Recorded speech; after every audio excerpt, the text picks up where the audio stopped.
Okay, welcome back to the Stephen Sully study. Before we kick off with my next guest, I want to shout out to my branding partner. They're called the Woods Co-op. They're experts in CBD. Check them out. They've got a fantastic website. I'm going to be tagging them on my story.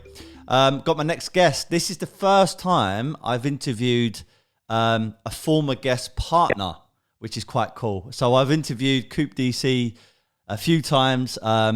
I found him because I've listened to the Reggie Yates interview probably about 25 times, not even kidding. I found it so compelling, so interesting, and I love what he's about.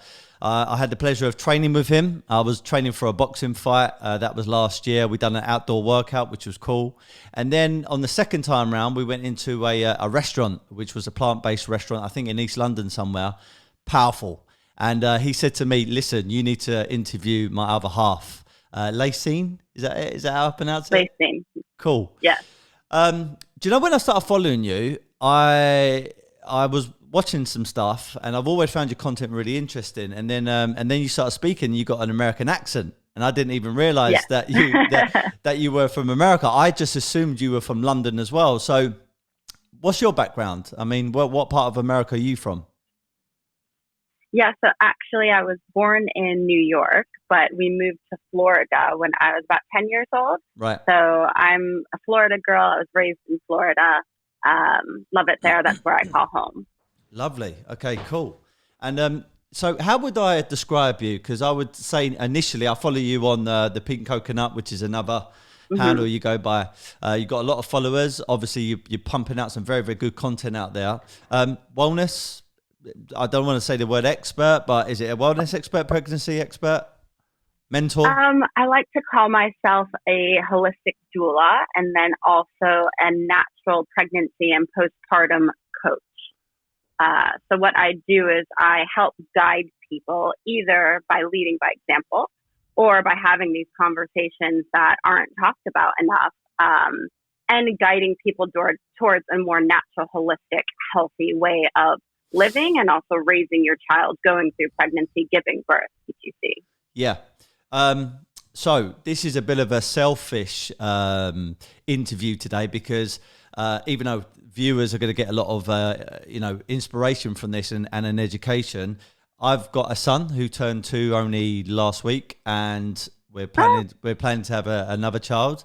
And I think my son might be a similar sort of age to your daughter, I think. Is that right? Or is she except a year apart, because she would have turned just 3. Oh, right. Okay, cool. Because I remember talking to Coop about it. And the first time around, I was a little bit naive to, I was a brand new parent, being a let's say a man. I don't know whether this is a sexist kind of view, but I didn't really have so much interest in the beginning until I knew we was going to have my son, because it wasn't something I was really, it wasn't part of my goals when I was younger. So now I want a son and stuff. But when it started happening, that's when I started taking more and more interest. And I made it a mission between me and my missus for him to be breastfed, because I knew that was one of the most important things. And I spoke to Coop about this.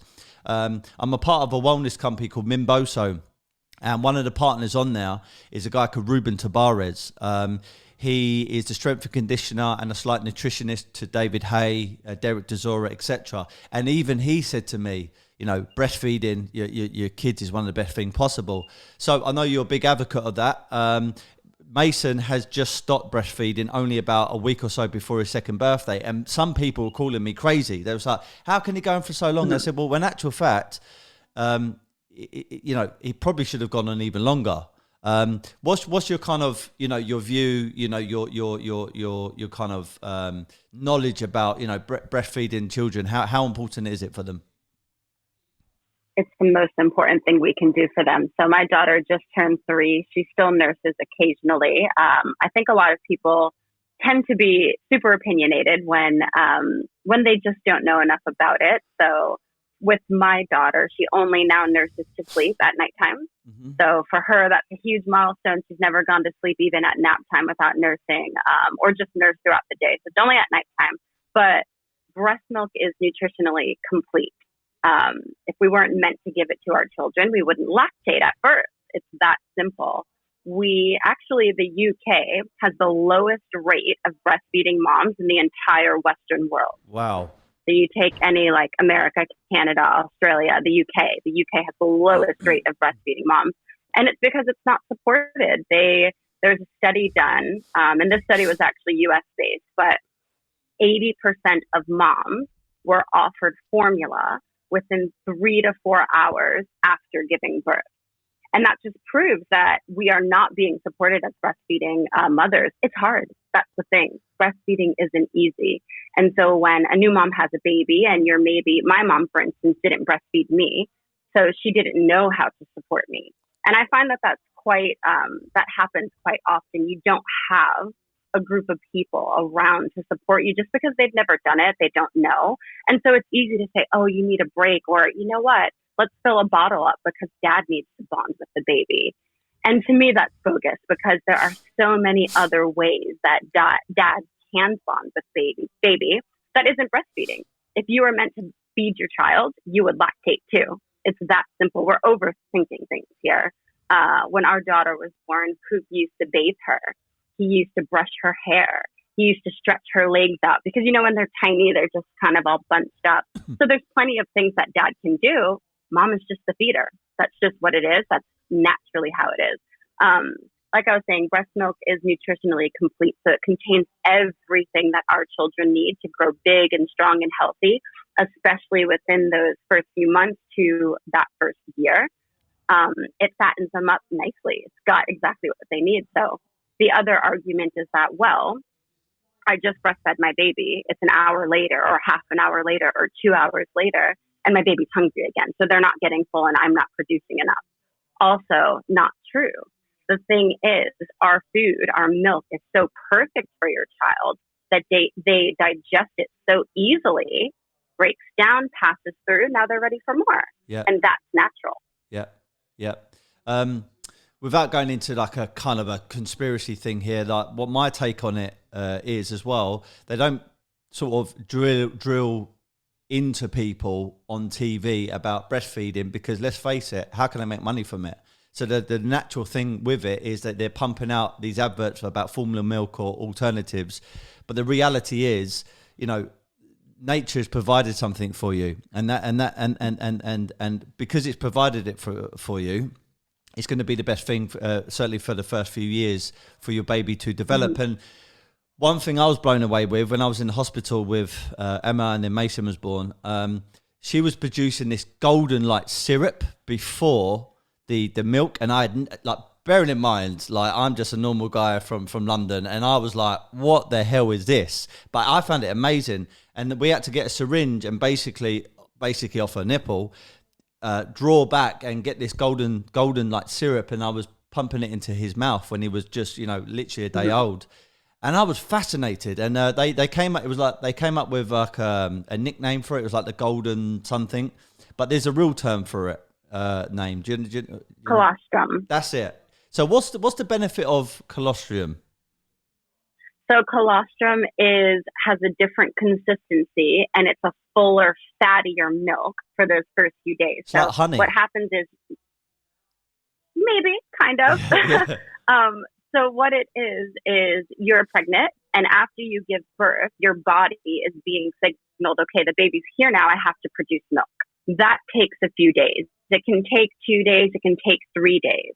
And so your body is needing to produce colostrum because it's thick and it's so concentrated with the nutrients that your baby needs. Bearing in mind, your child's belly is tiny. I think it's the size of a tablespoon that they need per feeding. So it's really, really small. So that little bit of colostrum is all they need to sort of get their system going, give your body time to produce milk, give them time to learn how to suckle at the breast. And then within a few days, you'll produce that milk and you can start finding that routine of regular feeds. Yeah. And the other thing I learned as well is, am I right? If the baby is coming down with just some kind of, natural kind of, I don't know, a little bit run down, maybe even teething and stuff, the mother's body will know due to the breastfeeding that it might be slightly poorly, and it will send antibodies down the milk to make the baby a lot more healthier. That's the kind of science that most people don't realize. And as I started learning, I thought, how fascinating is the body? I mean, it's fantastic, especially from a mother's amazing, point isn't of view. it? Yeah. It's absolutely amazing. And we must also point out, as you were saying before, pregnancy, child feeding, birth has all really become monotonized. So we go to the hospital and we act like we're told that we're sick and that we need medical supervision to have babies, when that's not entirely true. And then the baby is born and we're told we need this and that, and we need checkups and we need formula, like you were saying. So to touch on that a little bit, I do understand that it is sometimes necessary for mothers to pump and to feed their children pumped breast milk from a bottle. Some moms have to work, or, there's various other reasons. And I do understand that. And at the end of the day, mother's milk is the best option when compared alongside cow's milk, because at the end of the day, we're not a cow, are we? Yeah. So that being said, though, as you were talking about antibodies and stuff, it's best and it's most important to directly feed your child from the breast. And that's because when the baby suckles at the breast, its saliva communicates with the mother. So that's how it happens. If the saliva is on the breast, it communicates with the mom and says, this is how I'm feeling and this is what I need. So if you remove that by pumping your milk, the baby isn't able to communicate with the mom, and the mom isn't able to create the kind of milk that the baby needs at that specific time. Maybe they're going to start teething and they need something to soothe them. Maybe they're going through a growth spurt and they need a fatter milk. Maybe they are getting sick and they just need something to protect them. Well, if we pump, yes, we're still giving them their milk, and that's great. They're getting mother's milk, but are they getting the right kind of milk for that specific moment? No. Yeah. You touched on something there, because funny enough, yesterday, Emma received a call from the checkup that the doctors do. I've got a view on it. I won't go into it so much right now, but one of the things that kind of pissed me off, which I wasn't on the call. So we're not fully plant-based yet. My typical regime, including Emma, is Monday to Friday. We are plant, we have veg and lots of fruits, distilled water, etc. Lots of coconut water. On the weekend, we are kind of pescatarians, and it's more like a treat. It's just something that's been working for us. We've been doing it for nearly 2 years now, and we feel a lot healthier because of it. And Mason's basically the same. And the lady was saying, is he doing this, doing that? Are you making sure you're giving him dairy? Now, we're big like no on dairy. And there's this misconception that if he's not having dairy, his bones are going to start breaking. Lucky enough, my other half has been on these calls now for some time, and she could bite her lip and just sort of kind of brush off of it. How far away from the truth would you say that, having cow's milk for a baby or even an adult, how far away from the truth is it that you need it because of calcium? Yeah. So I think, like we talked about before, a lot of things just in our life are so overcomplicated, and there's no reason for it. At the end of the day, are you in fact a cow? That's the only question there is to ask. When a cow gives birth, they create milk, and that milk is meant to grow their tiny, tiny calf into 100,000-pound bovine mammal. So is cow's milk meant for a human baby? No, because they're not a cow. It's that simple. That being said, they do say that, yes, you need calcium to make your bones strong. Well, cow's milk is acidic, and it leaches calcium from your bones in the long term. So a lot of people, since we don't know enough about food and about health and about food science, okay, you're giving your child cow's milk because, of course, you care about your child and you want them to grow big and strong and healthy, but you're also giving them cheese and butter and yogurt and eggs and wheat and refined sugar. You're giving them all of these things. Your body can't handle all of that. That's what's going to make you sick. That's what's going to make you weak, right? So again, your breast milk has exactly what you need. That's why it's so nice to breastfeed. You don't have to worry about what your child is or isn't eating or is and isn't getting, because your milk is supplementing. And especially if you breastfeed on demand, your baby's able to say, maybe I don't want the avocado you offered me for lunch. I just want some breast milk. And they can't communicate, but there's a reason they chose that. Maybe there's a different vitamin mineral that they need that's in your milk that's not in the food right now. Like you said before, though, it's a big business, isn't it? And it is important to say that hospitals and doctors and nurses, they are helpful and you should use them when there is an emergency. It's just really important to analyze what is truly an emergency. When do you truly need them? Because especially in the UK, in the US, it's a bit different. You aren't scheduled these follow-up appointments automatically. You would have to call them and schedule those follow-up appointments to say, it's time for my baby's checkup, where I remember as my daughter was going through stages, I was just getting letters in the mail saying, here's your appointment, So it's really shoved in your face. We never took her to any of those appointments. But yeah, to answer your question, it's far from the truth. We're not a cow. It's really that simple. There's nothing else to discuss. If you are in fact a cow, you might want cow's milk. Yeah. Because you're a cow. I mean, and, we should point out also that in order for cow's milk to be produced, cows have to be pregnant. I mean, that is a very natural process that has to happen. So again, every mammal only produces milk after they've given birth for their child.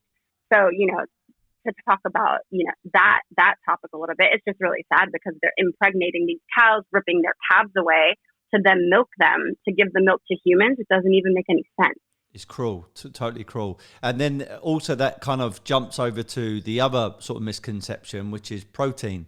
People think that you need to eat loads of, red meats, white meats, etc., even fish, to say, oh, I need to become big and strong, so I need to eat the protein from a cow or a chicken, for example. But I've been learning over the last few years with the help of Coop again and multiple different other people that in actual fact, it all comes down to the amino acids, which you can find in leafy greens and fruits, etc., which convert into proteins and therefore will feed your muscles. How important is it then if you're breastfeeding, you're becoming a parent for the first time, especially as a mother, because you're feeding them, the right kind of foods that you need to be consuming as a mother? So as a pregnant mother or as a mother who's breastfeeding? Well, how about, let's say one who is preparing to become a mother, so might not be pregnant yet, but trying to create that nice environment for their body, but then during pregnancy and then after as a breastfeeding mother. Yeah, so we'll start from the beginning then. You're pregnant first, and it's so important to eat the right kinds of food because if you think about it, your body and the environment of your body, the state of your body is what is creating a totally new human being. So their DNA is literally being formed by their environment. What air mom is breathing in, what kind of water she's drinking, what kind of food that she's eating. And they've actually done studies where they have found that if a mom is eating just sort of anything, just conventional food, so not organic, they're actually finding these pesticides from the food that the mom would have eaten or from the environment in the umbilical cords of the baby at birth. And isn't that mind-blowing? Completely. So the chemicals, the pesticides, insecticides that are just in our environment and then further that we consume is found in the baby's blood. So as our babies start to grow up, just as babies, as toddlers, as children, as teenagers, eventually we all get sick. Something happens, right? And it's interesting to speculate that if we were living in a proper environment with clean air and clean water and good food, would these things still be happening? And I don't think so, because they're not natural. The body is made in complete homeostasis and in complete health. And lots of literature states that if anybody were to come across a human in perfect form, never saw a human before, and you come across a human, you would never have any reason to believe that this creature would break down. That's how perfectly we are designed. But we bring havoc upon our body unknowingly. We're not taught. We don't know. We're marketed towards. We're products. But it's important to take it into your own hands. So yes, throughout pregnancy, it's not necessarily, about I need protein, I need meat. It's everything that you're eating. I tell people all the time, sort of like yourself, if you want to eat fish on the weekends, or if you find a routine that works for you, then so be it. There's other factors that maybe don't align with me. We are plant-based. I haven't eaten meat in 22 years, I think. And that works for me. And that's what I believe. But if we were all to just do our best and to make better choices, we would help the environment as well as helping our bodies. Just like you said, you have felt better in these past 2 years. So throughout pregnancy, it's not just about protein or about calcium. It's about eating whole foods that are plant-based. Eat a variety of greens and fruits and nuts and seeds. And if you want meat, make a good choice. Get a good organic grass-fed meat, because again, those pesticides, if you're not eating organic, are going to be forming your baby. And later on, your baby's going to get sick, because pesticides and the studies and the side effects of them we haven't had the time to compare in 100 years, in 50 years. And if you want to take that chance, then that's fine, but I choose not to. Mm. Mm. And the importance of having like raw foods as well, because as in raw plants, because it's almost like we're taught to have, especially here in London, I would say, in the UK, have meat or some kind of animal product. Like in the morning, what is a typical, well, I could tell you what my dad would eat in the morning, right? It would have baked beans, toast with lots of butter on it. There would be bacon on there. There would be sausages. Then probably later on in the day, there might be like a ham sandwich. And then overnight, it could be steak and chips and some peas. And we're taught to have always protein, which is the meats, but cooking everything. But then when I started sort of converting my sort of lifestyle and also my nutrition, every single morning now, I don't eat solid food. I don't really eat solid food now during the day. The only thing I have is fruit. I have soups during the day, but in the morning I have a cold pressed juice, and that's got chard in it. That's got cucumber. That might have celery. That have ginger, lime, lemon, and that's all I need, and I feel great because of it. And it's the education of not cooking and heating up your fruits or veg. I think that's quite an important teaching for people. So raw foods are the most nutritionally complete, and that's just because they're unadulterated. You take them from nature, they're ready to eat. So whether that's your lettuce, your chard, like you were saying, your collard greens, papayas, oranges, apples, grapes, whatever it is, if you can take something from the earth and eat it right away, that's going to be the best thing for you. Because if you think about it, the moment we start cooking food, no one just cooks, a piece of chard, in a pan and then eats it. They add oil, they add salt, they add all of these other things, which further compromise the food, because the more you heat up your food, the more you deplete the nutrients.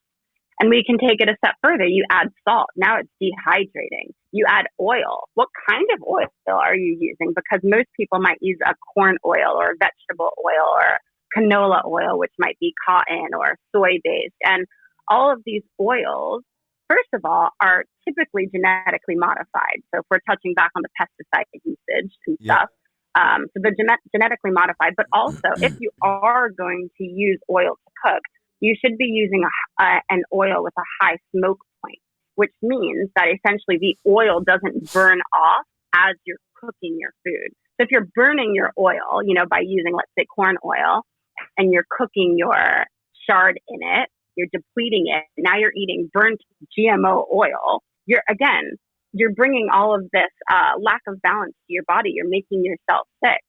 So typically for us, I try to keep in mind of a balance in the kitchen.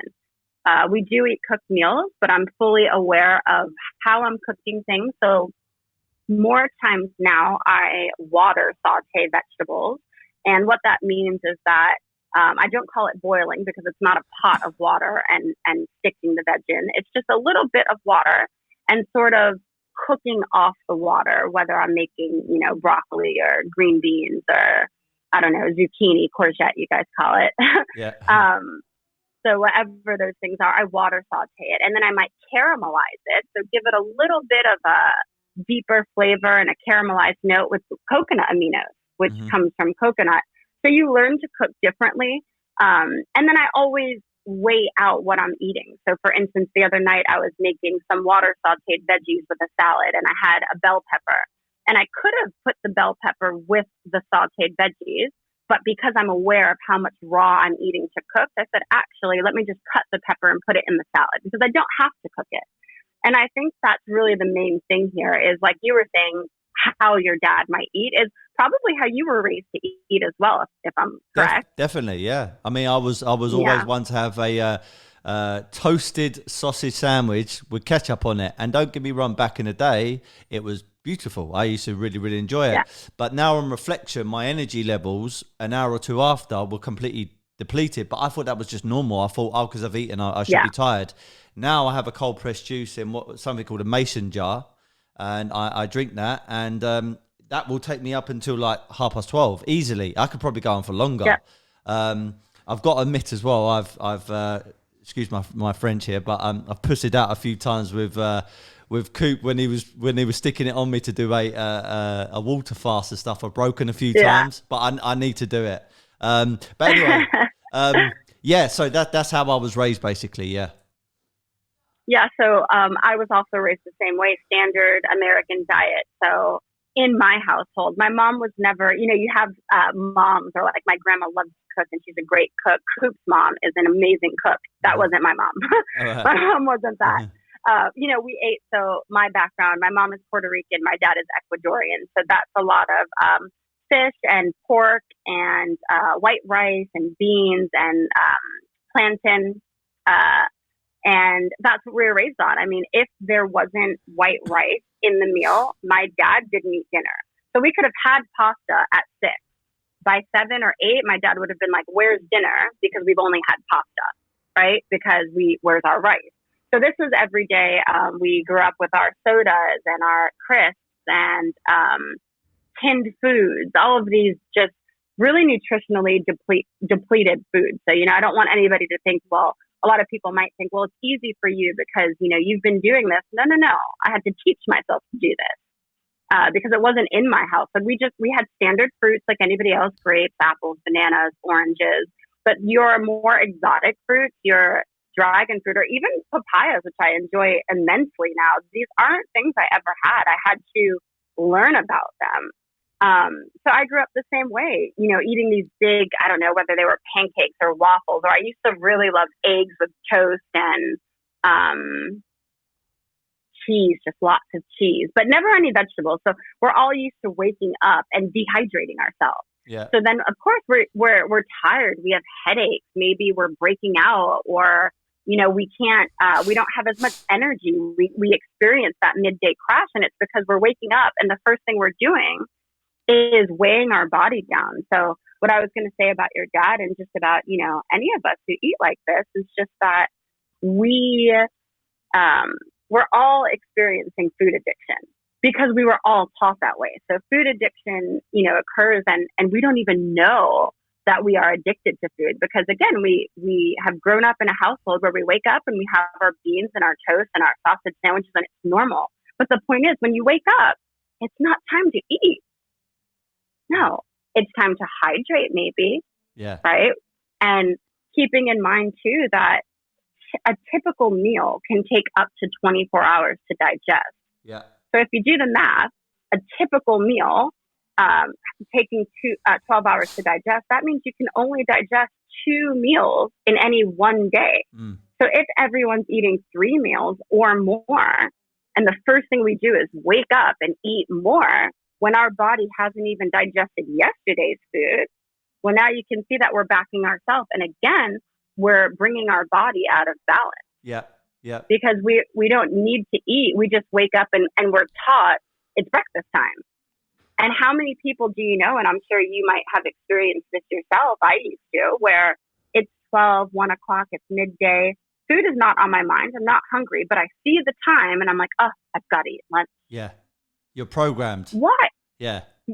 Absolutely. And the same goes for dinner and for breakfast. So, a lot of times we don't even need as much food as we need. And that's why water fasting is so important.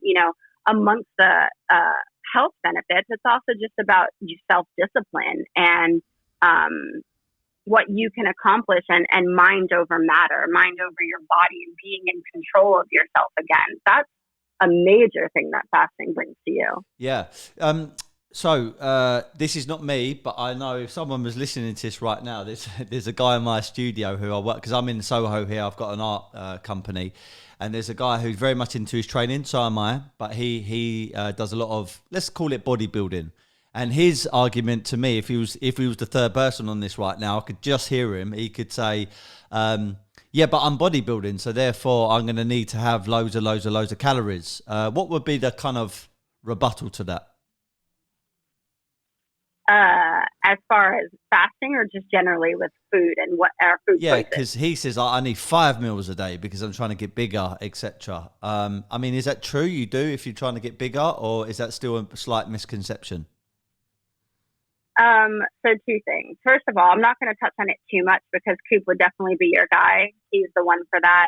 I don't bodybuild. I don't even train as much or as often as Coop. So I'm going to leave that for him. But that being said, I would just say you need more nutritionally dense, nutritional foods, right? Nutritionally dense foods. Yeah, thank you.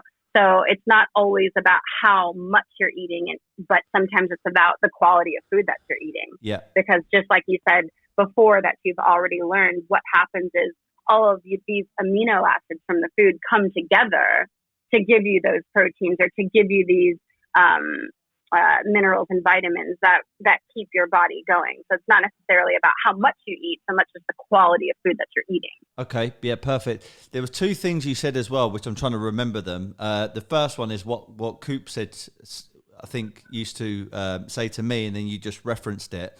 We're addicted to certain foods. And going back to my sausage sandwich, you've got the bread, normally white bread as well, which has been bleached, and that is basically a starch, which is a type of sugar, correct?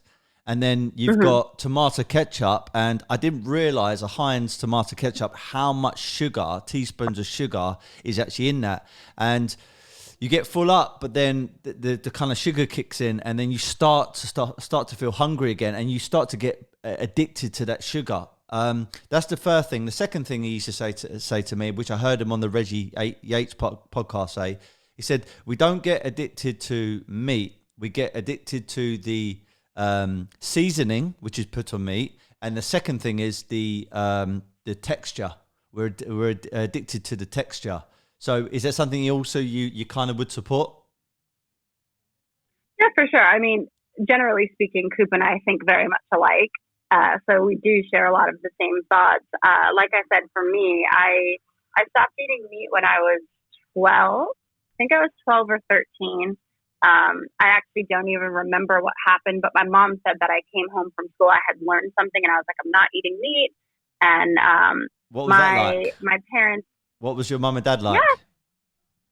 So, you have some parents who are like, no, you have to do this. Yeah. But my parents, like I said, my mom was never really one who enjoyed cooking. She cooked, she had a family to cook for, but it wasn't her thing. So she was just like, fine, I mean, whatever you want to do, but I'm not making anything special. So these times I would still eat, let's say, the rice and beans, and I would still take the sauce from like whatever meat she was making. I just wouldn't eat the actual meat. And that went on for like a while, 12, 13, 14, 15. Till I started getting older and I could cook for myself like better. And then it was a lot of cereal, so a lot of cow's milk, a lot of cereal, a lot of eggs and egg sandwiches and quesadillas, a lot of cheese and milk. Addicted to it, had no idea, but absolutely addicted to it. Yeah, so that was it was good. It was a good experience, because I was given the freedom to make that choice, and then I just had to figure it out myself, Yeah. The last thing on this kind of area before I want to talk to you about the thing that I'm really fascinated with, which is lotus birth, and I really want to hear a bit more about it. So eating the right foods, which have got high density when it comes down to nutrition, super important. Keep yourself hydrated with fruits and clean water, distilled water. I take it you drink a lot of distilled water. I bought a distiller, which was one of the best things. I got one here in the studio. I got one at home, and that's kind of all I drink to a degree. If I'm out sometimes, I can't help by, buy a bottle of water. But yeah, of course. The way you cook your food. So boiling, I've been taught over the last 2 years, it's probably not the best thing. There's certain other ways. I mean, microwaving, absolutely terrible. It's like nuking your food. I bought a steamer, which I heard is probably one of the most better ways of cooking your veg and stuff, because it doesn't kill off as much nutrients. Is that right? Yeah. So basically, if you're not eating raw, you can lightly steam your food, and that's going to keep it more nutritionally complete because you're not killing everything that's inside of it. It feels still wet, doesn't it? Unlike if you boil something, which it kind of falls apart. But with a steamer, it's still intact and it still feels alive almost. Yeah, exactly. It still has like a bite to it. It's not going to get soft and, essentially turn into mush if you overboil it, like you're saying. So you can lightly steam things, but I think the real takeaway is to just be aware of what you're eating and create your meals in balance. So if you are going to cook something, because I do cook things, let's say I'm making quinoa, that's a cooked food. Just be aware of that and balance it out with what you're not cooking. Yeah. That's all. You're just creating a balanced plate. There's no need to go overboard with things. Enjoy your quinoa, enjoy your wild rice, enjoy, if you are roasting veggies, fine, but make sure you're balancing your raw food to that and build your plate around, cooked to raw, or, how much oil or how much salt you're using. Just be aware of those things. That's all. Yeah. And in your own view, because I just touched on it, microwaving, why is that a big no-no? It's radiation. You're injecting your food with radiation and then you're eating that. So not only are you killing everything that's in the food, but now you're ingesting all of those horrible, horrible things and putting it into your body. Yeah, not good. Okay, so no, not at all. So do you know what? I think the first time I ever heard the term lotus birth was actually from Coop, and I was like, "Well, what are you talking about?" And he explained it to me. And at first, obviously, because I've been programmed, I'm like, "Well, that's a bit different." But through education, I know it's absolutely phenomenal, and hats off to you for doing it because it's incredible. So let's just say I'm an alien. I've never heard of lotus birth before. Give me your kind of take on it. What is it, and what was it like doing it? Yeah, sure. So a lotus birth is really simple. So when the mother will give birth to the baby is connected to the placenta via the umbilical cord. And so typically at birth, the baby will come out, and then what they will do is cut the umbilical cord right away, and then the mom expels the placenta, and that's treated as medical waste. So they just kind of throw it away. In a lotus birth, what you do is you birth the placenta naturally, and you keep the baby and the placenta attached by the umbilical cord until it naturally falls off. Typically, this can take 2 to 10 days. For us, it took, I think it was exactly 64 hours. I woke up one morning, it was about 3 a.m. to change her diaper, and it just broke off. And there's nothing sort of medical about it. There's nothing scary about it because the umbilical cord is made of something called Wharton's jelly. So it's really stretchy and like kind of jello-y at birth. And so all you're doing is waiting for it to dry up. Now, the benefit of that is that at birth, up to 1/3 of the baby's blood volume is still in the placenta. Yeah. So when you cut the umbilical cord off, essentially, you are sending your child's body into shock because they were just born, they were a few minutes old, and their body is saying, holy hell, I need to make some blood. And so what happens is your body starts to try to create these red blood cells, their body, sorry. And in the process, the liver is supposed to break down something called bilirubin. But because they were just born, their body can't keep up with breaking it down. And sometimes that can lead to what is called jaundice, which is that yellowing of the skin. Yeah. But it's all because we cut their umbilical cord and we didn't have to. All we had to do was wait. They've done studies where they took MRIs of the brains of 4-year-olds who had their umbilical cords cut at birth. And on every single one of them, they found brain lesions. Wow. I almost feel a bit stupid because I was that guy, like what you see in the films where the baby's born, and then they hand the dad the scissors to cut the umbilical cord. And obviously I didn't know better back then. And I remember looking at Mason, my son, and he was quite pale afterwards. And I just thought kind of normal. And also they were wiping away the, what do you call it? Burn it. Yeah. And I know also that's a no-no as well. You should keep that on him. But again, I don't want to say the hospitals are a business. They kind of are, but they're very quick. It's just tradition, isn't it? Yeah. It's just, you don't know any better. You're not taught. And it's just tradition. They hand you the scissors, you cut it off, and they're like, oh, my baby, but you don't know. So it's not your fault. Yeah. The point is learning and doing better next time, because all of these things are not things that we knew. This was our first daughter as well. So we had no idea. The only difference is the moment I became pregnant, I started doing research, lots and lots of research, only because of the way that we already live. Yeah. We have already been living in a really sort of natural way where we're, eating as healthy as we knew how and know how now. And so, of course, for me, I was going to do research because now I'm pregnant and I don't want to take somebody else's knowledge for truth. I want to learn it myself. So back to, explaining a lotus birth, like I said, it typically takes between 2 and 10 days to break off. And essentially what you're doing is just allowing the blood to flow from the placenta through the umbilical cord back into your baby. And what it is, so there's lotus birth, and then there's also something called delayed cord clamping. And honestly, you could choose both. They're both the same. With delayed cord clamping, what you're doing is you're waiting for the umbilical cord to stop pulsating. So that could take 20 minutes. It could take an hour. At birth, the umbilical cord is also like this pinkish, purplish color, so you can tell that there's blood in there. All you're doing is waiting for the umbilical cord to turn white and to stop moving, because that signals that the blood has transferred. All of the blood from the placenta has transferred back to the baby, and now you can cut the umbilical cord off.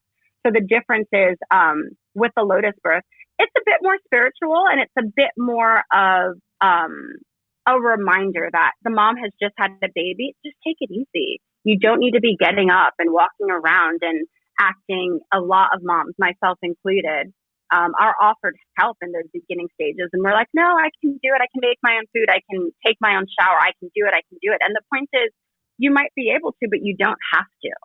So when the baby is connected to the placenta, you're forced to slow down because you've got 2 packages to carry around, and it's a bit awkward.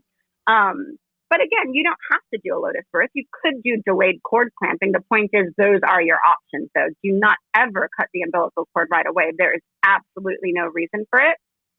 Yeah. It wreaks havoc. Yeah.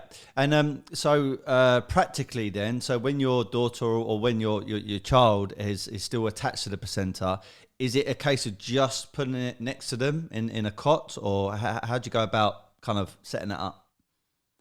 So baby's born, you wait for the placenta to be born, placenta's born.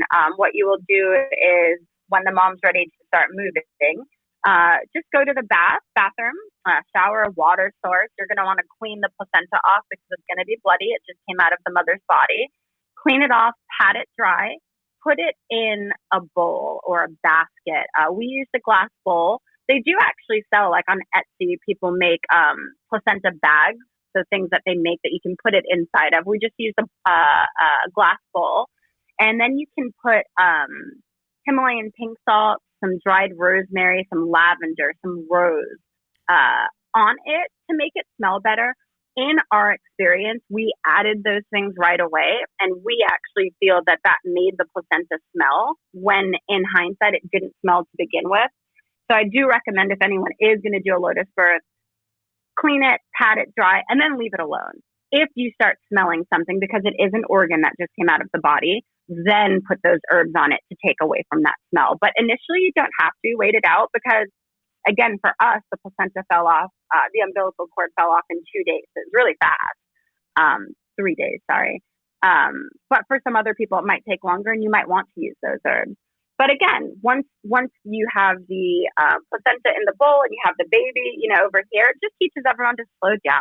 Just take it easy. Yeah. On a spiritual level too, some people believe that the release of the placenta and of the umbilical cord is the baby sort of signifying and communicating to the parents that I'm here now. I'm on earth. I'm yours. I'm ready to be here. I give myself to you. I'm letting go of my womb world and of that spiritual place that I was in, and I'm all yours now. Amazing.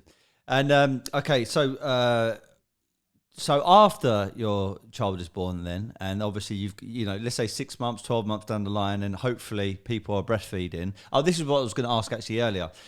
Ruben, someone that I've taken a lot of inspiration from and a lot of knowledge to do with wellness and nutrition. He said, I think he's from Colombia originally. I think his dad was from Colombia and his mum is English. Anyway, I think his mum couldn't produce breast milk for some reason. And he said that he was raised on raw coconut water, as well as it was something similar to Suncorella. I remember him telling me. For those who can't breastfeed but don't want to use formula, what would you recommend they have? And then also, when do you start introducing other things like fruits or any other nutritional kind of dense food for the kid? So there's a lot of answers here, a lot of different topics. So the first thing, the first thing to tackle and to discuss is going to make people angry. Most women can breastfeed. Most women can breastfeed. Unless a mother has had breast augmentation or has some sort of major disease or a cancer, she can in fact breastfeed. The thing is, new moms or even pregnant moms are not supported, and that's the main issue. The issue is not that moms cannot breastfeed. The issue is that we are not supported in our breastfeeding journey. Yep. Because again, as a caring and loving new dad, you're saying to your partner, you're so tired, the baby's waking you up. I understand. Just let me feed the baby. Let's share this burden. Let's share this load. You can't do it alone. I love you so much. Let's just, let's go half and half. When you're awake, you can breastfeed him, but when you're sleeping, we can make him a quick bottle. And so that little change there can signify to mom's body, oh, hey, we don't need to make as much milk anymore. We can stop working so hard. And so your milk starts to deplete, because unless the baby is asking for the milk, your body's not going to make it, which is why some people say, well, if your daughter's 3, are you still producing milk? And yeah, maybe some people don't want to hear this, but I've squeezed my boob. There's still milk coming out. Why? Because she still asks for it. So my body still makes it. Mm. That being said, diet also plays a huge role. If you're eating a lot of acidic foods, a lot of mucus forming foods, which is your wheat, your refined sugar, your oils, like we were talking about, just all of these foods that aren't the healthiest options. Essentially, we have milk ducts, right? So the milk comes out of these tiny, tiny little holes in the nipple. And essentially, if we're eating these really bad foods, what are you doing? You're clogging your pores. Yeah. You're clogging the space for the milk to come out. Mm-hmm. So if you're eating cleansing foods and you're eating foods that are really alkaline and foods that are just really good for you and meant for you, then the milk is going to flow. Mm-hmm. Makes a lot of sense. So that's really the first thing. Can moms breastfeed? Yes. Are they supported? No. And sometimes it's not even by, just the partner. Sometimes I will tell you right now, my experience when I first started breastfeeding my daughter was horrible. I have tons of friends since then who have had babies who just had their baby and the baby latched onto the breast and they've had a wonderful breastfeeding journey. That was not my kid. It was so hard. I cried and it hurt and I didn't know how to do it. And she wasn't eating in the first, I think it was about the first week. She didn't learn to effectively, I say she, but it's we because it's a teamwork thing. We didn't learn to really do it until she was about 10 to 14 days old. Okay. Which is a long time, right? When you're solely responsible for feeding and nourishing something that was just sort of put here and there's no other option. Holy crap, the pressure. It's so hard. Mm. But my mom was here. She came from Florida and I had, my supportive husband, but my mom never breastfed. She's got me and I have 2 brothers. So she had 3 kids, but she never breastfed. Coop's never breastfed. I've never breastfed. I don't know what I'm doing. All I know is that the baby's a bit fidgety. She's crying and my boobs are getting fuller and fuller, but I don't really feel like she's swallowing. And so we did call a midwife, and the midwife did come over, and I was like, she's like, how's breastfeeding going? And I said, oh my gosh, it's not going. It's really hard. It hurts so bad. There were times where I would lift my daughter to my breast and I would have to take a deep breath and I would cry in silence. It hurt so bad. And I'm not saying this to scare people. I'm saying this to relate to people. I've seen it with my other half. There was times she broke down, like really, really broke down. It's quite an emotional thing. It's emotionally exhausting. It's physically exhausting. And I will say that when you are breastfeeding properly, and I'm saying this to a new mom, it's not supposed to hurt. It doesn't hurt at all. You don't feel anything. But again, new moms aren't getting the support in technique and in how to breastfeed. So we call the midwife. The midwife comes over and she's like the head midwife. And she's like, how is, can you hear me? Yeah. Okay. She's like, how is breastfeeding going? And I said, oh my gosh, it's not going. It's really, really difficult. And she was like, show me how you're doing. And so I put the baby up and sorry, one moment. I think it's this one. Can you hear me? Yeah. I think one of these, yeah. It's dead. So I lifted her to the breast and she took I had a big letdown, which is when your milk comes down and it splashed in my daughter's mouth and it came out through her nose. And this all happened in front of the midwife. I was like, holy hell, do you see what I mean? Oh my gosh. And all the midwife did was say, okay, yeah, that's a bit of a lot. Hopefully that gets better. That's all she did. I was like, this is the one person that I thought could help me. This is the one person that I thought would provide me some sort of support, because I had emotional support in my husband and my mom, but I didn't know what I was doing. I needed technical support. I needed somebody to show me, because I don't know how to breastfeed. I've just had a baby. I don't know what I'm doing. She's my first child. Now I recommend to moms, there are people called lactation consultants, and everyone should know who their local lactation consultant is, because these women are not midwives. They might be a midwife, but what they do is they specialize in breastfeeding. So these women are able to come to your house and show you how to do it, where the baby should be latching onto your breast, how to position the baby, how often they should feed, all of these things that maybe a new mom doesn't know, but these are not resources or tools that are shared with us. And so we don't know. And so now I share that with other people. So yeah, it's not always easy. It's not easy at all. And I think the main thing, the reason why there's such a large community of sisterhood within breastfeeding moms is because what links us and what makes us all the same is that we have endured. Mm-hmm. Because it is hard. It is so hard. It's exhausting, but nobody else can do it. And you're doing the right thing, and this is what you want to do. And so we've all overcome, and that's the difference. It all comes down to support, like I'm saying. So these moms who switch to formula because they say they can't breastfeed, or they're not producing enough, or I can't tell how much my baby is feeding. That's a huge one that I hear all the time. And the point is, if you're breastfeeding on demand and you're breastfeeding, you don't have to know how much your baby is eating, because when you breastfeed on demand, it just means that when your baby asks for breast milk, you're giving the baby breast milk. So it's not on a time schedule. So you kind of can't be one foot in, 1 foot out. You can't say, I want to breastfeed, but also I don't know how much they're getting, so now I'm nervous and I'm causing myself anxiety. You just have to trust the whole process. Either trust it or don't trust it. Yeah. Right? So moms can breastfeed. If for some reason they can't breastfeed, or, maybe, they can't handle it emotionally or physically, or their body's not producing. So like you were saying, you have a Colombian friend.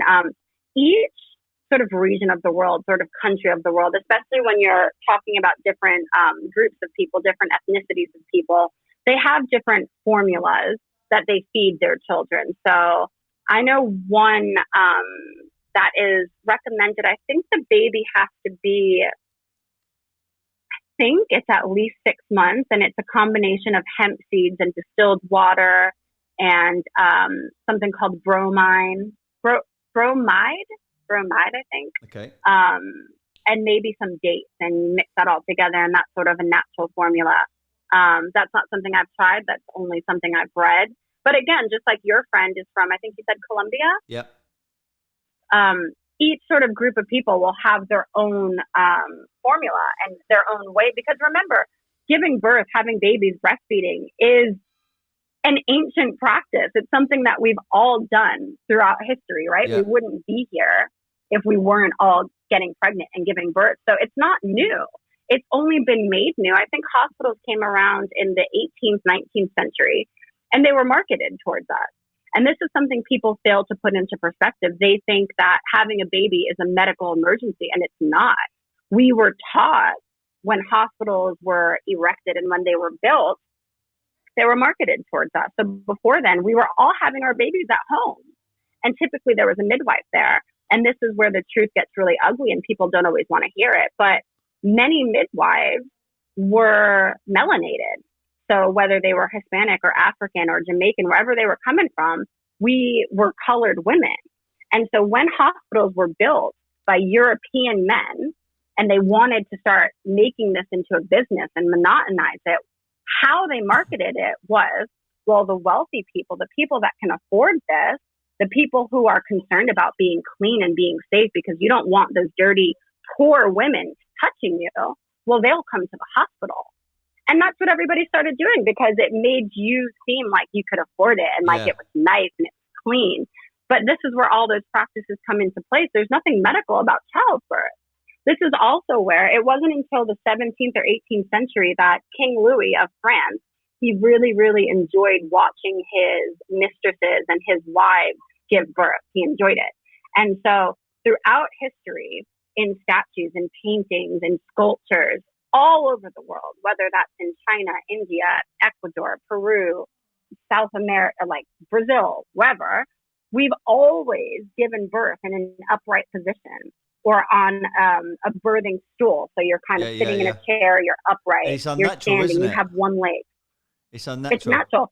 So it's totally unnatural. Yeah. So birthing upright is what's natural because that's how the baby can come out. Because but King Louis, I remember even the midwife saying to Emma, if you're laying back like that, the baby's got to come down and then back up, which is such an unnatural process. So it's either kind of, she was going to look at a water birth, like, and you're kind of on all fours almost, and that's an easier way, or like you just said, like standing up. But again, it's what you're conditioned, how you see it on films. Yeah. You know, everybody else does it that way, but really and truly, it's not a natural way of doing it, laying back. Yeah, no, you cause yourself more distress. So like I was saying, that was King Louis. He really enjoyed watching this. And so he is the one who said, lay on your back because I want to watch. And now look, we're hundreds of years later and the modern day King Louis, if you will, this is really dramatic, but are the doctors, the obstetricians, because a lot of women think, you know, this is my baby and it's so personal and I love my baby. So when I go into the doctor, they're here to take care of me. And I'm not saying that they're not. They are taking care of you, but you are also a number. The doctor still has a family to get home to. He or she still has their own kids and dinner, or maybe they've got a movie, or maybe their son is in a school play. So they want you to have this baby because they want to go home. Of course. Right? And so it's all medicalized. Lay on your back, get the baby out so I can see what's happening. Like, let's go. Come on. Yeah, and cut. Right? That's where it comes into cut the umbilical cord, wipe off the baby, and within 2 hours you're out of there. Let's go. Yeah. Exactly. You're a product. Like, let's keep this moving because you're not the only child. You're not the only pregnant mother. And I've got things to do. And again, it's not to make the people who work in hospitals out to be bad people. It's just to shine a light on people who are having babies now to say, you can do this by yourself. We're just taught that you can't. And not even just by yourself, but even, you know, as a home birth or just being aware of the process of things. Yeah. You know, so back to what you were saying about food. So, you know, breastfeeding obviously is best. And can you breastfeed? Most likely, yes. Second, there are different formula options, none that I've experimented with, so I can't really speak on them. Thirdly, there are some people will use like goat's milk or their soy milk options. Is soy my favorite? Is goat's milk my favorite? No, absolutely not. But of course, a child has to eat. So before cow's milk, I would probably go for soy milk. And after soy milk, I don't know. Another option is also milk donor banks. What So about there are moms who. what about like hemp milk? I heard that's pretty good. Well, again, so there's a lot of different factors involved. But How old is the baby? And like you said earlier, sorry to interject, but also you mentioned about genetically modified. So obviously, when certain people come off cow's milk, for example, I mean we've got loads of juice bars here in Soho, and just down the road there's one that they do juices, cold pressed juices, and they also do like protein shakes. And I stay away from whey protein, I stay away from cow's milk, but the alternative will be like hemp protein, and then they might put an almond milk or an oat milk in there. mm-hmm. But are they genetically modified, and would that harm you? Well, I mean, anything can be genetically modified these days. You always have to read labels. And concerning babies, especially young babies, it's always going to be best to create whatever it is at home from scratch. It's always going to be better. And obviously, I think that anybody who's going down that route would be open to making the formula for their child at home, just because they obviously don't want cow's milk. That, they're already there. But, like I'm saying, there's different options. I think first, breastfeeding. If you can't breastfeed, the second best option would be, which I failed to mention before, would be donor banks. So there are moms who pump milk and donate that milk to these breastfeeding banks, all across the world, and you can buy milk from them. So that's the second best option because it's coming from a human. Scientifically speaking, like we were talking about before, whether it's the right milk for that time if they're sick or, and obviously it's coming from a different mom. Yeah, those are factors, but in the event you can't breastfeed, then human milk is still going to be the next best option. Then you can move out to formulas. But I think the problem is I'm sorry for being repetitive, but the problem is that breastfeeding moms are just not supported and we're not told about these options. So we don't know. So, if we're struggling to feed the baby, we've made up our mind, we cannot do this anymore. I'm going to give the baby something else. The only thing we know is formula. Look, if I didn't do research and if I wasn't living this lifestyle and if my partner wasn't living this lifestyle, if I was talking to my mom, let's say, she would have probably recommended formula and I would have said, okay, just because that's all we know. That's what she gave me. So she would have recommended it to me, and me as her daughter, who is generally healthy, would have been like, oh yeah, that's what she needs. So the point is, we just don't know as breastfeeding moms, as new parents, what the options are. That's the only thing. There are options. We are just unaware of them. Yeah. Education is absolutely key. And hence why I started my podcast over 2 years ago now. It's not just to do with wellness, nutrition. It's also interviewing like athletes and also interviewing chefs, interviewing business people, just to give people an education, because you don't know what you don't know. Unless you're exposed to that information, you're always going to live a certain life. Look, we've been on the call now for like an hour and something, and I really, really appreciate your time. Where can people find you? Instagram is best. So at Laceinne, there's also at the Pink Coconut, the.Pink Coconut. I do have a website, Laceinne.com. We do have a YouTube channel, which I haven't posted on in so long, but I'm working on videos actually right now. I've got one done. I'm working on another. So that's Break Fresh on YouTube. Yeah, those are all the places you can find me. I'm constantly posting things, working on new things, trying to create more, especially now that my daughter is older and she's more independent. I've got time, so more to come. Good stuff. I've got a bit of a quote catchphrase on my podcast, and it's this: be happy, never content. I came up with it a few years ago. I'm in sales and it's about mindset, etc. If I were to ask you your interpretation of be happy, never content, what does that mean to you? Be happy, never content, to me, means to take chances, take a leap of faith. And I do think I'm an example of that. Coop and I actually met on Instagram.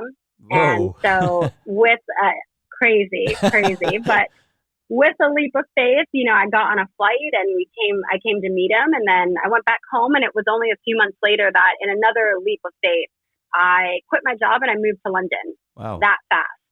And we got married and we had this baby, and I'm happier than I've ever been. And I feel like there's this real self-growth and this constant evolution that he really holds me accountable to, and vice versa. But that is true happiness. Before I was content, but I never would have known that if I didn't take a leap of faith.